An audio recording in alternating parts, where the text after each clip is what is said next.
네, 안녕하세요. 오늘 오랜만에 복음서 말씀들을 같이 나누도록 하겠습니다. 오늘 같이 할 말씀은 바로 요한복음 4장과 이제 누가복음 4장 말씀입니다. 예수님의 두 번째 이적에 대한 내용과 그리고 예수님의 고향인 나사렛에서 있었던 일화에 대해서 오늘은 나누도록 하겠습니다. 주님께서 이제 공생의 사역을 드디어 본격적으로 이제 시작을 하십니다. 물론 이미 시작되었지만 이제 주 활동지인 갈릴리 지방에서의 활동들이 이제 시작이 되기 시작합니다. 그래서 마태복음 4장 17절, 아마 그 시점이 요한이 감옥에 가면서부터 시작된대요. 그때부터 예수님께서 선포하기 시작하여 이르시되 회개하라, 하늘의 왕국이 가까이 왔느니라 하시더라. 그래서 이 회개하라, 이 회개가 이 복음의 핵심인 것입니다. 회개란 바로 자기 자아 중심대로 사는 이 옛사람의 본성에서 돌이켜서 하나님 중심대로 사는 이 새 사람의 삶으로 바뀌는 것을 의미합니다.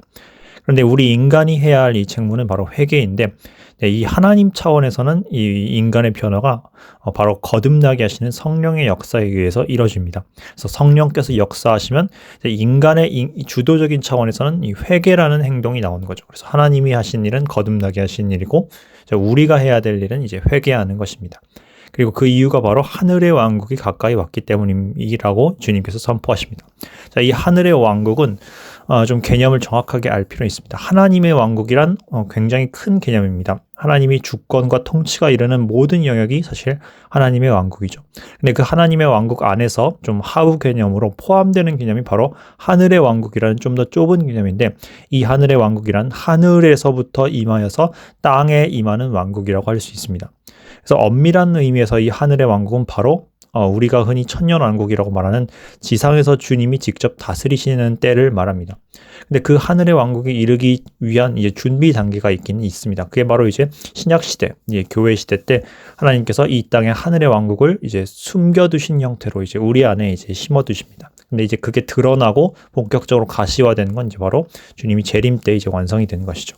그래서 주님께서는 그 일이 일어날 것을 미리 이제 선포를 하신 것입니다. 그래서 이 하나님의 왕국은 이미 임하였으나 아직 임하지 않은 그런 이제 중첩적인 상태에 있는 이런 왕국입니다. 자, 그런데 그때가 바로 이제 요한이 감옥에 갇힌 뒤라고 이제 마가복음 1장에서도 기술이 되어 있죠. 그래서 예수님께서 이제 그때부터 갈릴리 사역을 본격적으로 시작하십니다. 갈릴리에 오셔서 하나님의 왕국, 여기선 이제 또 하나님의 왕국이라고 이제 표기가 되어 있죠. 그래서 마태복음에만 하늘의 왕국이라 기술되어 있고, 마가복음, 누가복음 하나님의 왕국이라고 표현되어 있는데요. 이 하나님의 왕국이 앞서 말씀드렸듯이 더 큰 개념입니다. 그래서 모든 하나님의 통치를 이제 아우르는 개념이 하나님의 왕국이고, 그 가운데서 특별히 하나님의 이 왕국이 하늘로부터 임해 땅에 임하는 그 왕국을 하늘의 왕국이라고 한다. 하늘의 왕국이 하나님의 왕국에 포함되는 개념이다 라고 이제 생각하시면 되겠습니다. 이게 바로 이제 복음의 핵심인 거죠. 복음이라는 것이 바로 하나님의 왕국이 임하는 것, 이것이 바로 왕국의 복음입니다.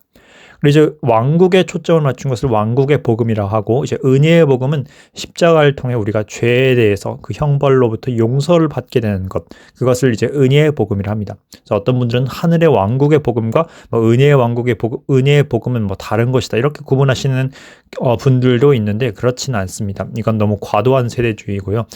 사실은 본질적으로 같은 복음입니다. 연결되어 있는 한 덩어리의 복음인데, 어느 거에 좀 더 초점을 맞추냐에 따라서 이제 왕국에 초점을 맞추면 왕국의 복음인 것이고, 그리고 이제 은혜에 초점을 맞추면 은혜의 복음인데, 사실은 같은 한 덩어리죠. 은혜를 받아야 우리가 왕국에 들어갈 수 있는 것입니다. 자, 그리고 때가 찼다라고 예수님이 선포를 하십니다. 때가 찼다. 이제 예수님의 초림이 하셔서 이제 십자가 사역을 이루실 그 때가 찼다는 것입니다. 그래서 때가 찼고 하나님의 왕국이 가까이 왔으니 너희는 회개하고 복음을 믿으라 하시더라. 그래서 1차적으로 여기서 이제 마가복음이나 누가복음은 이제 모든 이 이방 성도를 포함해서 모든 그리스도인들이 이제 읽는 대상이기 때문에 하나님의 왕국이라고 표현했지만, 마태복음에서는 하늘의 왕국이라고, 즉 천년 왕국이라고 좀 더 좁은 의미로 이제 표현을 했습니다. 이것은 마태복음에 읽는 1차 독자들이 유대인들이기 때문입니다. 그래서 유대인들을 대상으로 원래는 이 하늘의 왕국이 1차적으로 먼저 이제 제공이 된 것입니다. 물론 모든 이제 믿는 사람들도 결국에 하늘의 왕국에 들어갑니다. 합니다만 먼저 이제 제시되고 먼저 초대받은 사람들은 이제 유대인들이다. 그래서 그 유대인들을 하나님께서 이제 초대를 하신 것이죠. 그리고 하나님의 왕국을 너희가 받아들이려면 회개해야 된다. 이렇게 말씀을 해주셨습니다. 만약에 유대인들이 처음부터 하늘의 왕국을 이제 받아들이고 믿었더라면, 그랬더라면 그들은 이제 어떻게 됐을까요? 그랬더라면 예수님께서 승천하실 필요 없이, 아니면 승천하시고 난 직후에 바로 재림을 하셨을 수도 있습니다. 그랬더라면 다니엘서의 이 70일의 가운데 69번째 일회와 70번째 일회 사이에 별 간격이 없이 곧바로 예수님의 왕국이 시작됐을 수도 있었을 것입니다. 그런데 유대인들이 이 하늘의 왕국을 받아들이지 않았죠. 그렇기 때문에 이 우리의 교회 시대라는 이 중간 타임 갭이 생성이 된 것입니다. 그리고 우린 그 사이에서 지금 살아가고 있습니다. 그래서 이 하늘의 왕국이 원래는 천년 왕국을 가리키는 것이다. 그리고 하나님의 왕국은 좀 더 큰 개념이다. 이런 이 분명한 관계를 여러분이 오늘 좀 같이 이해하고 가면 또 유익이 되실 것 같습니다. 그래서 여기 마가복음에서도 예수님께서 너희는 회개하고 복음을 믿으라 라고 이렇게 말씀하시죠. 누가복음 4장 14절에서 15절에서도 이렇게 말씀하십니다. 예수님께서 성령의 권능을 입고 갈릴리로 돌아오심에 그분의 명성이 주변 온 지역에 두루 퍼지니라. 그분께서 그들의 회당들에서 가르치시며 모든 사람에게 영광을 받으시더라. 그래서 주님께서 성령의 힘을 입어서 이제 권능을 나타내십니다. 주님 그분 자체가 하나님이시지만 주님께서도 사역을 하실 때 이제 항상 성령을 통하여서 역사를 이제 하셨죠. 그래서 이와 같이 주님이 그려할진데 이제 모든 이 그리스도인들은 자기 힘이 아니라 이 성령의 권능으로 이 주님의 일을 해야 하는 것입니다. 자, 오늘 첫 번째 일화는 바로 예수님께서 고귀한 한 귀족의 이 아들의 병을 치료하신 이런 사건입니다. 자, 요한복음에는 7가지의 이 이적들이 기록되어 있습니다. 이것을 sign miracle이라고 얘기를 하죠. 그래서 여러 가지 기적들이 다 있지만 그 가운데서 예수님의 여러 기적들 너무 많아서 다 셀 수도 없지만 그 가운데서 특별히 예수 그리스도가 어떤 분이고 우리가 예수님을 어떻게 믿어야 하는지를 알려주기 위한 아주 그런 샘플로서 아주 좋은 7가지를 뽑은 게 바로 요한복음의 7 이적이라 할 수 있겠습니다. 요한복음의 맨 마지막에 보시면 요한이 이제 이것들을 기록한 이유는 바로 예수께서 하나님의 아들 그리스도이심을 믿고 너희가 생명을 얻게 하기 위해서 이 7개를 꽉 뽑아서 이제 계시한 것이라고 이제 말을 하고 있죠. 자, 그런 관점에서 우리가 이해를 해야 합니다. 그래서 이 두 번째 이적은 자, 우리가 예수님을 믿고 구원받는 그 과정에서 나타난 이 구원 얻는 믿음, 그 구원 얻는 믿음은 어떤 믿음이 되어야 하는가를 우리에게 보여주는 그런 예시라 할 수 있겠습니다. 읽어보겠습니다. 46절. 이처럼 예수님께서 다시 갈릴리 가나에 오셨는데 이곳은 그분께서 물을 포도즙으로 만드신 곳이더라. 그래서 지난번에 예전에 제가 갈릴리 가나에서 있었던 가나의 혼인잔치, 주님의 첫 번째 이적에 대해서 영상을 만들어서 찍었던 적이 있습니다. 거기에 어떤 귀족이 있었는데 그의 아들이 가버나움에서 병들었더라. 그가 예수님께서 유대로부터 갈릴리로 오셨다는 것을 듣고 그분께 가서 그분께 강청하여 그분께서 내려와 자기 아들의 병을 고쳐줄 것을 구하니 이는 그가 거의 죽게 되었기 때문이라. 그때 예수님께서 그에게 이르시되 너희는 표적들과 이적들을 보지 않으면 도무지 믿으려 하지 아니하는도다 하매. 그래서 이 왕의 귀족이 자기 아들의 병을 고치려고 예수님을 찾았습니다. 자, 이런 관점에서 봤을 때 이 귀족은 그래도 어느 정도 예수님의 능력에 대해서는 어떤 지식적인 믿음이 있었던 것으로 보입니다. 주님이 병 고칠 권세가 있음을 알았기 때문에 주님께 이렇게 이제 간청을 해서 올라와 달라고 이제 부탁을 한 것이죠. 하지만 이 믿음의 깊이가 그 마태복음의 뒤에서 나오게 될 이제 백부장의 이 믿음의 수준에는 이제 미치지 못했던 것 같습니다. 백부장 같은 경우에는 자기 부하의 병을 고쳐달라고 했지만 주님께서 직접 모시려 하니까 주님 그러지 않으셔도 좋습니다. 저희가 감당하기 어렵습니다. 주님께서 그저 말씀만 하시면 낫게 될 줄을 믿습니다. 이렇게 주님의 그분의 온전한 정체성을 더 정확하게 믿었었죠. 그래서 예수님께서도 백부장더러 이스라엘 가운데서 이런 믿음을 보지 못했다. 이렇게 이제 칭찬을 해주셨죠. 네, 이 왕의 그 신하, 이 귀족은 그 정도의 믿음에는 아직 이르지 못한 것 같습니다. 그래서 주님도 이렇게 평가하시죠. 너희는 표적들과 이적들을 보지 않으면 도무지 믿으려 하지 아니한도다. 보지 않으면 히브리서에서 말씀했듯이 믿음이란 것은 이제 보는 것으로 걷지 않고 이제 하나님의 그 말씀에 의지해서 걷는 것이 사실 믿음의 본질인데 온전치 못한 믿음들의 특징은 이 표적과 이적을 보는 것에 의지하는 이런 신앙입니다. 자, 이런 신앙 정도로는 구원 얻는 믿음에 도달할 수가 없습니다. 그래서 반드시 주님의 온전하게 뿌리 박힌 참된 신앙으로 나아가야 할 필요가 있죠. 자, 이제 계속 이어서 봅시다. 이 귀족에게서 이 연약하고 또 아직 온전치 못한 믿음을 갖고 있던 이 귀족에게 믿음이 어떻게 형성되는지를 한번 과정을 봅시다. 49절, 그 귀족이 그분께 이르되 선생님이여 내 아이가 죽기 전에 내려오소서 하니 예수님께서 그에게 이르시되 너의 길로 가라 내 아들이 살아있다 하시매 그 사람이 예수님께서 자기에게 하신 말씀을 믿고 가더라. 여기서 믿음의 진보가 이제 조금씩 보이기 시작합니다. 예수님께 이 사람은 아직 아마도 보이는 표적에 의존을 했었기 때문에 예수님께서 직접 와서 막 안수해 주시고 해주셨기를 바라는 그런 마음이 굉장히 강했습니다. 그래서 즉 예수님이 뭔가 예수님이라는 눈에 보이는 그 임재가 그냥 따라와서 뭔가 이적을 베풀어 주기를 이런 의존하는 마음이 있었던 것이죠. 자, 이것은 아직은 보는 것에 의존하는 신앙이라 볼 수 있겠습니다. 예수님께서는 그런 그의 믿음을 더 나아가게 하기 위해서 자기가 직접 내려가시는 것이 아니라 말씀 한마디로 이제 권유를 하시죠. 너의 길로 가라. 만약 믿음의 수준이 계속 그 자리에만 머물러 있었더라면 이 사람은 이 말을 듣고 머뭇거리고 망설이고 믿어도 될까 이런 걱정을 하였을 것입니다. 근데 주님께서는 그 사람의 믿음을 온전케 세워주시기 위해서 아직 바르지 못한 믿음을 분명하게 세워주시기 위해서 말씀 한마디로만 명령을 하십니다. 너의 길로 가라. 너의 아들이 살아있다. 그런데 이제 놀랍게도 이 믿음의 발생이 생기기 시작합니다. 그 사람이 예수님의 말씀을 믿기 시작합니다. 즉 이제 표적을 믿는 것이 아니라 눈에 보이는 대로 믿는 것이 아니라 바로 주님이 하신 말씀을 믿고 눈에 보이지 않더라도 나아가기 시작하는 그런 믿음의 첫 발걸음이 떼기 시작한 것이죠.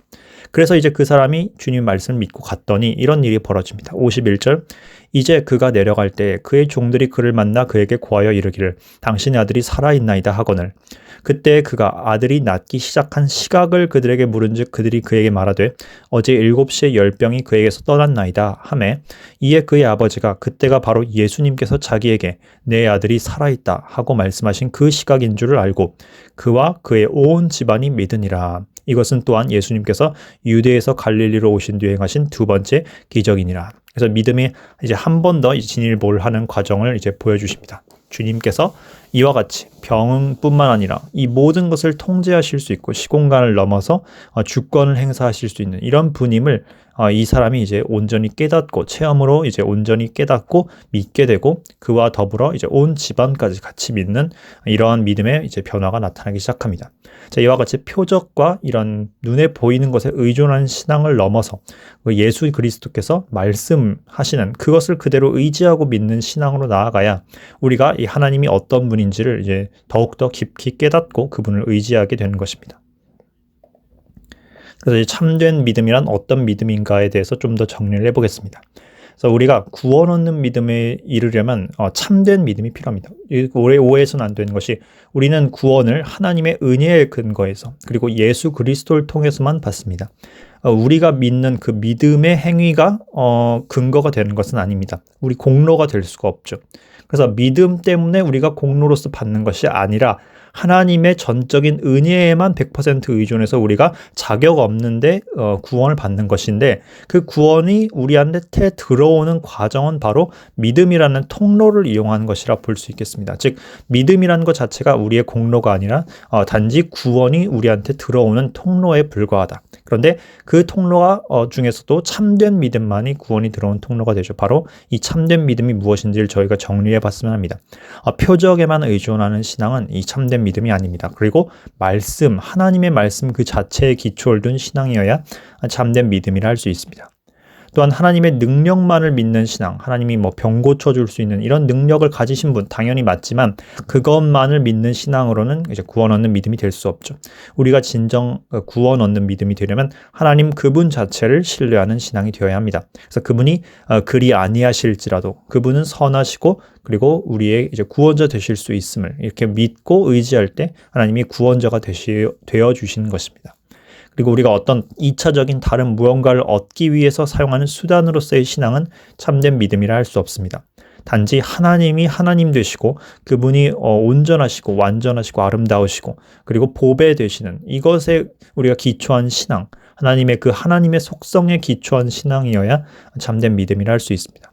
즉 하나님을 수단으로서 여기는 신앙이 아니라 하나님 그분 자체가 우리 자신의 보배가 되어야 하는 것이죠. 그런데 그렇게 되려면 반드시 십자가에서 주님을 만나야만 합니다. 그러지 않고는 우리 인간은 하나님의 참되신 진면목을 알 수 없기 때문입니다.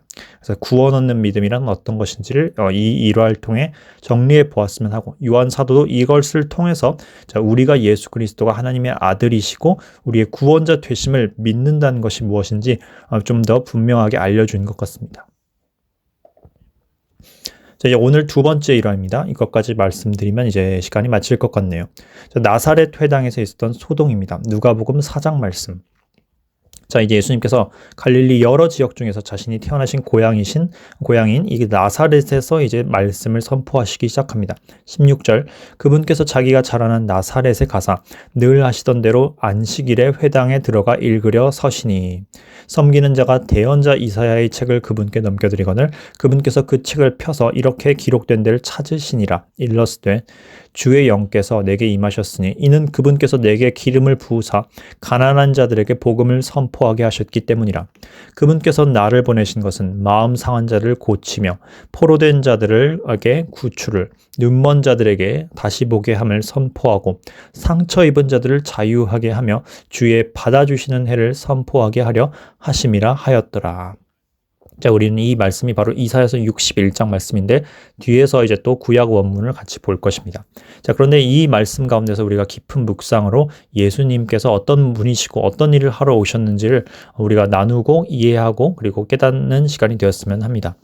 자, 먼저 이 예수님께서는 성령의 역사를 통하여서 이제 활동하시는 그 분이십니다. 성령으로 기름 부으심을 받은 분이죠. 그래서 주의 영께서 내게 임하셨으니, 자, 물론 주님은 이제 영원전부터 성령님과 한 존재셨지만 이 땅에 이제 공생애를 하러 이제 성육신하신 이후에 공생애 시작돼 이 침례를 받으면서 공개적으로 성령의 침례를 받으셨죠. 그래서 그분께는 한량 없이 무한한 양의 이제 성령이 이제 부어졌습니다. 물론 이제 성령님을 이제 하나님이시니까 우리가 양으로 측정할 수는 없겠지만 당연히 이 성령에 대해서 우리는 이제 인간이기 때문에 이 성령 충만에 어느 정도 한계가 있습니다만 예수님은 이 하나님 자체이시기 때문에 이 한량 없이 성령으로 충만하신 이제 분입니다. 자, 그런데 이제 이분께서 이제 기름 부음을 받으셨죠. 바로 이것이 예수님께서 이 갖고 계신 칭호이신 그리스도라는 단어의 의미인 것입니다. 그리스도란 메시아, 바로 히브리어로는 메시아인데 바로 기름을 부은 자, 왕과 선지자와 그리고 이제 대제사장으로 임명을 받으신 분이십니다.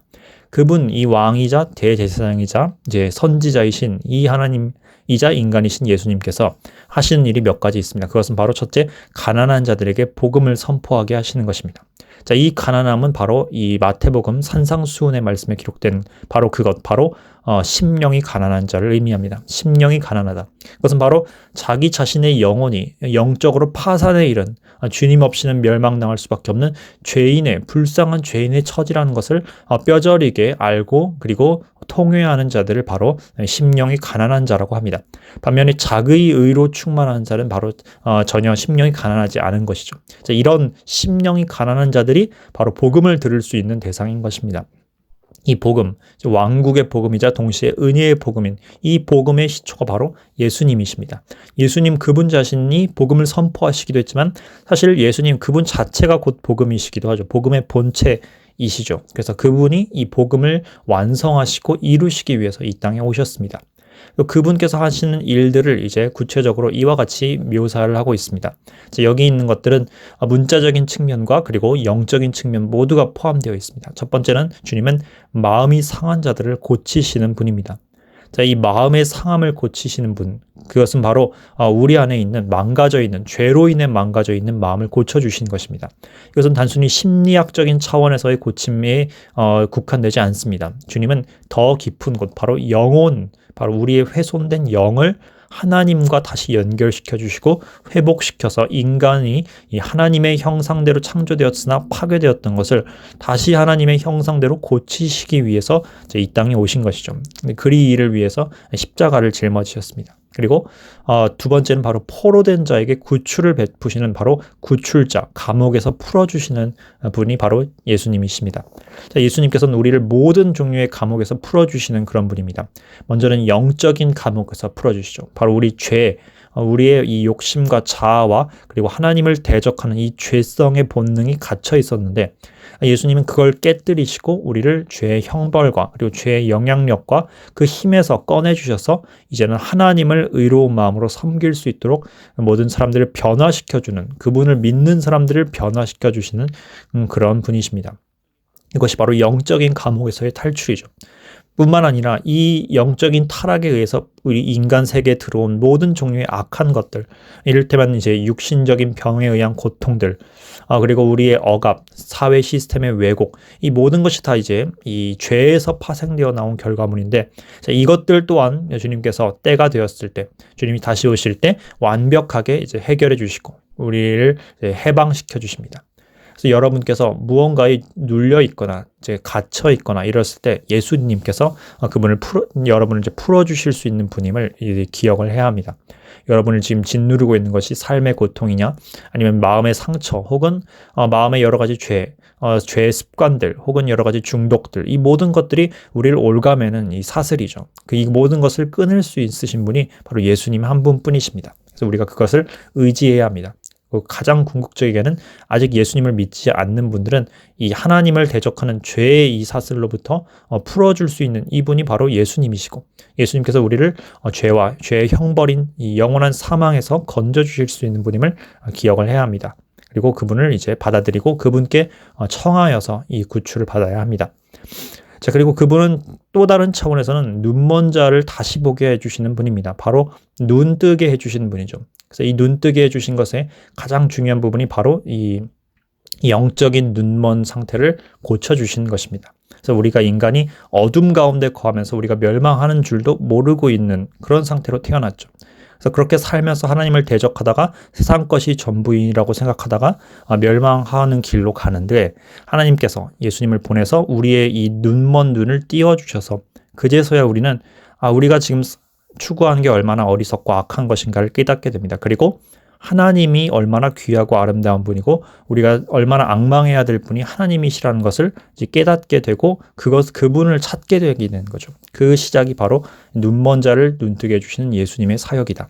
그리고 우린 그렇게 할 때 비로소 하나님의 지혜를 알게 됩니다.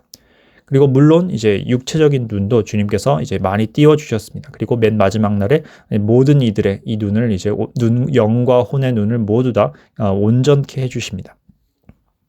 그리고 우리는 믿은 이후에도 예수님의 도움을 받아서 이 영적인 시력을 계속해서 점점 더 깨우쳐 나가죠. 그래서 우리 눈의 비늘들이 서서히 벗겨집니다. 구원받은 이후에도 우리는 여전히 이 옛사람의 흔적인 이 육신의 영향으로 인하여서 우리의 사상이나 생각이나 편견들이 이제 오염되어 있습니다.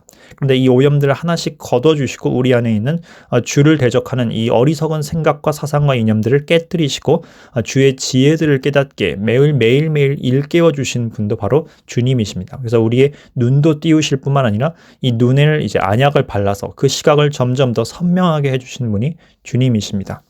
그리고 이제 주님은 상처 입은 자를 자유하게 하시는 분이시죠. 자, 여기서 포로를 구출해 주신 분인 동시에 상처 입은 자를 자유하게 해주신다고 하셨습니다.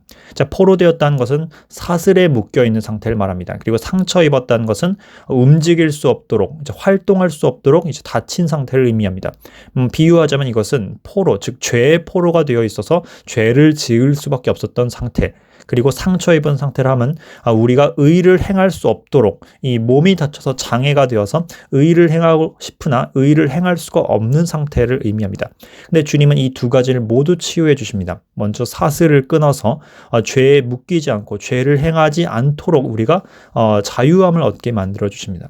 그리고 의를 행할 수 없었던 우리의 장애인 되었던 이 영을 고쳐주셔서 이제는 하나님의 능력으로 의를 행할 수 있도록 자유함을 주신 것이죠. 그래서 수동적인 의미의 해방과 능동적인 의미의 해방, 이 두 가지를 모두 주시는 것입니다. 그리고 이것이 바로 주께서 선포하시는 받아주시는 해, 바로 희년을 말하는 것이죠. 그래서 희년이 바로 주님이 오셔서 모든 이들에게 영적인 해방을 주시려고 그분의 십자가 사역을 이루시는 일, 그것을 바로 상징했던 것이 유대인들의 희년 이 절기였던 것입니다. 이 궁극적인 희년이 예수님에 의해서 오게 됩니다. 이제 이사야서 본문을 보면, 자, 이사야서 61장 1에서 3절 거의 내용이 비슷합니다. 그런데 조금씩 이제 다른 부분들을 한번 짚어보겠습니다. 먼저 온유한 자, 앞에서는 이제 가난한 자에게 복음을 선포한다 했는데, 여기서 이사야서에서는 온유한 자에게 좋은 소식을 전한다고 했습니다. 그래서 주님께서도 산상수훈에서 이 온유한 자에겐 복이 있나니, 그리고 심령이 가난한 자는 복이 있나니라고 말씀하셨죠. 이게 결국엔 영적으로는 괴를 같이 하는 것이라 볼 수 있는 것이죠. 그래서 마음이 온유하다는 게 바로 사실은 심령의 가난에서 시작되는 것이라 할 수 있겠습니다. 자, 그리고 그분께서는 이제 마음이 상한 자를 싸맨다. 이제 앞에서 봤죠. 포로된 자들에게 자유를 주신다. 앞에서 보았습니다. 그리고 결박된 자들에게 감옥에서 노임을 선포한다. 아까 앞에서는 이제 다친 자들을 이제 자유케 하신다 했는데, 살짝 다른 측면은 있지만 이제 맥은 비슷하다 볼 수 있겠습니다. 근데 이 중요한 부분이 이 부분인데, 자, 이 뒷부분을 읽어보겠습니다. 또 주의 받아주시는 해와 또 우리 하나님의 원수 갚으시는 날을 포고하고 라는 말이 있습니다. 자, 여기서 주님의 이 비유하자면 이 절단 신공이 나오는 것인데요. 예수님께서 자, 이 부분에서 원수 갚으시는 날까지는 안 읽으시고 그 앞에서 딱 끊습니다. 그래서 주의 받아주시는 해를 선포하러 왔노라 라고 말씀하셨고, 뒤에 있는 우리 하나님의 원수 갚으시는 날을 포고하는 것은 안 읽으셨죠. 자, 이것이 바로 주님께서 이 놀라운 예언의 이중성을 우리에게 분리해서 보여주시는 것입니다. 이 짧은 예언 안에 예수님의 초림 때 행하실 일들이 쭉 나열되어 있는데, 맨 뒤에는 예수님의 재림 때에 행하실 일들이 같이 기록되어 있는 것입니다. 그래서 주님께서는 초림 당시 때는 이 하나님의 받아주시는 해를 선포한 일까지 하러 오신 것이고, 그 뒤에 있는 원수 갚으시는 날은 자, 이제 먼 훗날 뒤에 있을 일이기 때문에 여기까지는 안 읽고 끊으신 것입니다. 참 이제 예언의 이중성이 참 놀랍습니다. 왜냐하면 자, 이 짧은 한 문장 안에도 예수님의 초림뿐만 아니라 재림에 대한 내용이 섞여서 들어가 있는 것이죠. 자, 그리고 뒤에도 한번 읽어보겠습니다. 애곡하는 모든 자를 위로하게 하려 하시며, 그래서 이 새하늘과 새 땅이 올 때 모든 눈물을 닦아주신다고 하셨죠. 또 시온에서 애곡하는 자들에게 정하여 주되 곧 그들에게 제 대신 아름다움을 주고 애곡 대신 기쁨의 기름을 주며 근심의 영 대신 찬양의 옷을 주게 하려 하심이라. 그리함으로 그들이 주께서 심으신 의의 나무라 불릴 것이요 이로써 그분께서 영광을 받으시리라. 여기서 시온에서라는 단어가 굉장히 주목해 볼 만합니다. 자, 즉 이 일이 맨 마지막 때에 시온, 이 예루살렘과 이 온 유대에 대해서 이 구원의 역사가 이루어질 것을 주님이 예언하고 계십니다. 그래서 그들이 마침내 예수님을 구원자로 받아들이고 회복될 때, 그때 그들이 죄를 입고 있던 그 통곡의 자리에서 아름다움으로써 회복되고 애곡 대신에 기쁨을 받고 근심 대신에 찬양을 하게 되는 이런 이스라엘의 회복이 나타나는 것입니다. 물론 이것은 이제 오늘날의 우리에게 영적으로도 적용되는 이런 원리이기도 합니다. 우리가 주님을 믿음으로 말미암아 이제 아름다움을 입게 되고 기쁨을 입게 되고 찬양의 옷을 입게 되죠. 그래서 우리 마음에 근심과 애곡을 찬양과 기쁨으로 바꾸신 분이 주님이심을 우리는 알 수 있습니다. 자, 그렇게 해서 이제 그분께서 영광을 받으시리라라고 기록이 되어 있죠. 자, 이렇게 주님이 이제 잘 말씀의 이 성취를 이제 선포하십니다. 그랬더니 사람들은 놀랍니다. 그분께서 책을 덮어 섬기는 자에게 다시 주시고 앉으심에 회당에 있던 자들의 눈이 다 그분에게 고정되거늘 그분께서 그들에게 말씀하시기 시작되시되 이 성경 기록이 이날 너희 귀에 성취되었느니라 하시니 모두가 그분에 대하여 증언하고 그분의 입에서 나온 은혜로운 말씀들에 놀라서 이르되 이 사람은 요셉의 아들이 아니냐 하더라. 그 사람들은 굉장히 놀랐을 것입니다. 이 성경 구절은 메시아의 사역에 대한 이 기록입니다. 근데 주님께서 내가 바로 메시아고 이 일을 성경을 내가 오늘 이루었다라고 이렇게 선포하시는 것이죠. 그 사실을 봤을 때 이 고향 사람들은, 이 믿음이 없던 이 고향 사람들은 아마 굉장히 충격을 받았을 것입니다. 그들이 알기에 예수님은 말 그대로 요셉의 아들, 목수 요셉의 아들에 불과했던 평범한 이 30대 청년에 불과했습니다. 그런데 그런 분이 갑자기 내가 바로 이 메시아이고 이 성경 기록을 성취한 이 완벽한 성취이다라고 이렇게 선포를 하시니 그들로서는 도저히 갑자기 받아들이기 어려운 충격적인 말이었을 것입니다. 주님께서는 이들의 불신을 깨우쳐 보시고 그들에게 이제 책망을 하십니다.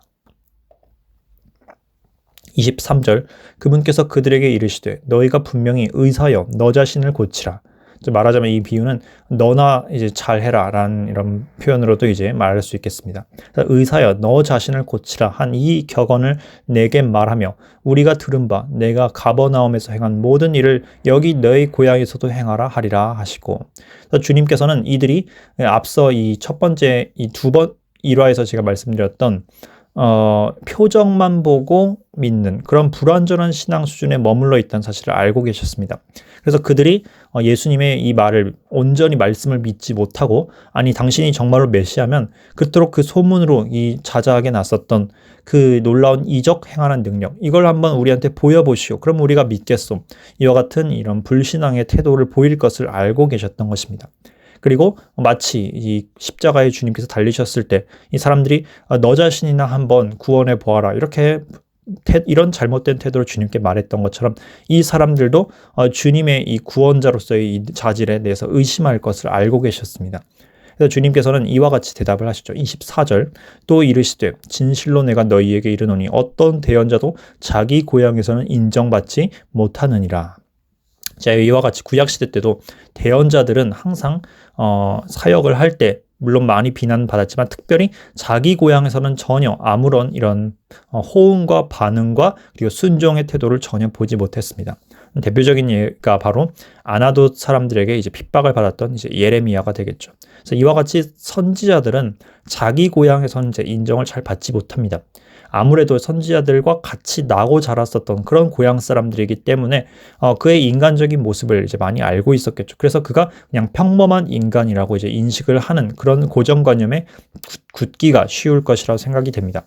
그런데 하나님께서는 평범한 사람들을 들어서 그 사람에게 하나님의 영을 부어주시는 분이죠. 그와 같이 이제 어떤 평범한 사람을 택해서 하나님의 말씀과 영이 이제 나아가도록 주님께서 허락하셨을 때, 자, 인간적인 마음, 자연인의 상태의 마음에 머물러 있는 사람들은 자기 고향 사람이 하나님의 대언자가 되어도 그 말씀을 전혀 믿지 않고 허탄한 것으로 여기고 거부하는 그런 마음이 드는 것입니다. 그래서 오늘날도 보면 예수님을 믿고 이제 구원받은 그리스도인이 생겼을 때 그리스도인이 전도를 할 때 가장 이 전도가 어려운 사람 중 하나가 바로 이제 가족들 전도를 하는 것이죠. 그래서 가족 전도가 노방 전도보다 더 어렵다. 이런 말씀의 고백들이 굉장히 많습니다. 이런 원리가 다 적용된 것이라 생각됩니다. 25절 그러나 내가 너희에게 진실을 말하노니 엘리야 시대에 3년 6개월 동안 하늘이 닫혀 온 땅에 두루 큰 기근이 들었을 때 이스라엘에 과부가 많이 있었으되 엘리야가 그들 중에 아무에게도 보내지지 않고 오직 시돈의 도시 사렙다에 사는 한 과부 여인에게만 보내졌으며 또 선지자 엘리사 때에 이스라엘에 나병 환자가 많이 있었을 때 그들 중 아무도 정결하게 되지 못하고 오직 시리아 사람 나아만만 정결하게 되었느니라 하시니라. 예수님께서 이 대언자가 자기 고향에서 인정받지 못하는 일에 대한 이 예화로서 엘리야와 엘리사의 예를 듭니다. 엘리야와 엘리사는 북이스라엘 출신의 이 선지자들이었습니다. 대언자들이었죠. 자, 그런데 이 대언자 엘리야와 엘리사는 당시 북이스라엘에게서 받아들여지지 못했습니다. 즉 고향 땅에서 인정받지 못했습니다. 실제로 이 북이스라엘 땅은 완전 우상 숭배에 젖어 있었고 특별히 아합과 그의 아들들의 통치하에 이세벨의 통치하에 하나님을 버리고 이 바알 숭배를 하였던 그런 상태에 있었습니다. 이와 같은 선지자의 말에 불신하는 상태에 있었기 때문에 그들은 하나님의 은혜와 기적을 체험하고 누리지 못했던 것입니다. 그래서 많은 과부와 나병 환자가 있었으나 그들에게 엘리야와 엘리사가 보내지지 못했습니다. 하나님께서는 오히려 이 시돈이라는 이방 도시 또는 시리아의 이방 장관인 이 나아만에게 보내셔서 이 엘리야와 엘리사가 이들에게 은혜와 기적을 베풀도록 허락하셨습니다. 자, 이것은 마치 하나의 모형적인 예표적인 모양이라 할 수 있겠습니다. 그래서 오늘날도 이제 이스라엘이 예수님 처음 오셨을 때 그분을 받아들이지 않았었죠. 마치 나사렛 사람들처럼 이 이스라엘 유대인들이 예수님을 거절하고 복음을 거절하자 그 복음의 은혜가 어디로 넘어갔습니까? 바로 이제 이방인들, 특별히 교회를 중심으로 이방 세계로 넘어가는 그런 일에 대한 하나의 모형이라고도 할 수 있겠습니다. 그것에 대한 이 암시가 바로 이 나사렛에서 배척받으실 때 이미 나타났던 것입니다. 얼마나 그들이 격분하고 놀랐는지 이런 정도의 지경에 이릅니다. 28절에서 30절 회당에 있던 모든 사람들이 이 말들을 듣고 진노가 가득하여 일어나서 그분을 도시 밖으로 밀어내어 자기들의 도시가 세워진 산의 낭떠러지까지 끌고 가서 거꾸로 떨어뜨리려 하되 그분께서는 그들의 한가운데를 지나 자기 길로 가시니라. 그래서 이 사람, 인간이 십자가의 이 도가 전해질 때 항상 마음의 걸림돌이 될 수밖에 없습니다. 그래서 이 인간은 본성적으로 십자가의 그 가르침과 복음을 거절하게 되어 있죠. 자연인의 상태에서는, 거듭나지 않은 상태에서는 이 복음이 매우 거슬리는 것입니다. 자기가 죄인이라고 지적하기 때문에, 하나님께서 너는 죄인이다 이렇게 선포하시기 때문에 그 사실을 견딜 수가 없는 것입니다. 나는 그래도 어느 정도 의로운데 왜 복음이 필요하다는 것이지? 왜 내 죄를 예수 그리스도라는 죄 없는 하나님의 아들이 대신 받아야만 한다는 것이지? 많은 사람들이 이 사실을 도저히 받아들일 수 없어하고 거북해하며 그리고 받아들이지 못하고 이제 토해내려고 합니다. 이것이 우리가 구원받기 전에도 동일한 우리 이런 모습으로 우리는 살았었습니다. 그런데 하나님의 성령의 은혜로 인하여서 정말로 우리가 주님께 구원이 필요한 죄인이구나. 그리고 우리가 예수 그리스도 그분의 은혜로 말미암아 구원받는구나. 이 사실을 우리가 마음으로 믿게 되는 것이 바로 하나님의 은혜로 가능한 것이죠. 그래서 그렇지 않은 상태에서는 인간들은 이와 같이 예수님의 이 복음과 그분께서 직면해 주시는 말씀 앞에 거부감을 느끼고 그분을 미워하게 됩니다. 그래서 이 나사렛 사람들이 이랬던 것처럼 나중에 예루살렘에서도 이 모든 종교 지도자들이 주님을 배역하고 그분을 매우 질투하고 시기하고 그리고 거부하여서 결국엔 십자가에 못 박게 되셨죠. 자, 그런데 주님께서는 아직은 이와 같이 이 유대인들의 손에 죽임을 당할 때가 아닌 것을 알고 있었습니다. 그래서 그분께서는 그들 한가운데를 지나서 아마 신적인 어떤 이 카리스마와 권능과 그 권위가 무의식적에 드러났던 것 같습니다. 그래서 그들이 차마 주님의 감히 손을 대지 못하고 그분이 가도록 이제 허락을 했던 것 같습니다. 그래서 이제 주님께서는 아직은 이때가 아니다. 그래서 그 자리를 피하셨고 그리고 나사렛에서는 이와 같은 이적을 나타내시지 못하였다고 합니다. 그래서 주님이 어떤 이적을 행할 능력이 없으신 것이 아니라 그들이 이제 믿음을 갖지 않고 거절하고 주님을 그 믿으려는 최소한의 노력조차도 최소한 표적을 보고 그분을 어떻게 믿어보겠다는 마음의 태도를 갖는 그런 자세조차도 보이지 않았기 때문에 주님도 그들에게 더 이상 이제 시간 낭비를 하지 않고 자리를 피하셨던 것입니다. 자, 이것이 불행한 일입니다. 우리 가운데 우리 주변에 믿는 사람들이 있을 때 혹시 여러분 가운데 믿지 않는 분들이 있을 수 있는데 믿지 않는 이들이 자기 주변에 믿는 이들을 하나씩은 갖고 있을 수 있습니다. 그런데 그런 이들이 하는 이 복음의 말과 예수님의 말씀에 대한 대언을 우리가 경홀히 여기고 혹은 거리낌이 있게 느끼고 혹은 듣지 않겠다고 우리 마음에 그 바리케이트를 치고 이런 상태가 이제 계속되게 되다 보면 이와 같이 나사렛 사람들과 같이 하나님의 은혜로부터 멀어지고 다시 회개할 기회를 얻기 어려운 상태로 굳어지는 일이 발생할 수 있습니다. 그래서 우리 주변에서 하나님이 그 어떤 사람들을 통하여 하는 말을 완악하게 거절하지 않고 받아들이는 이런 마음의 변화가 굉장히 중요하다 할 수 있겠습니다.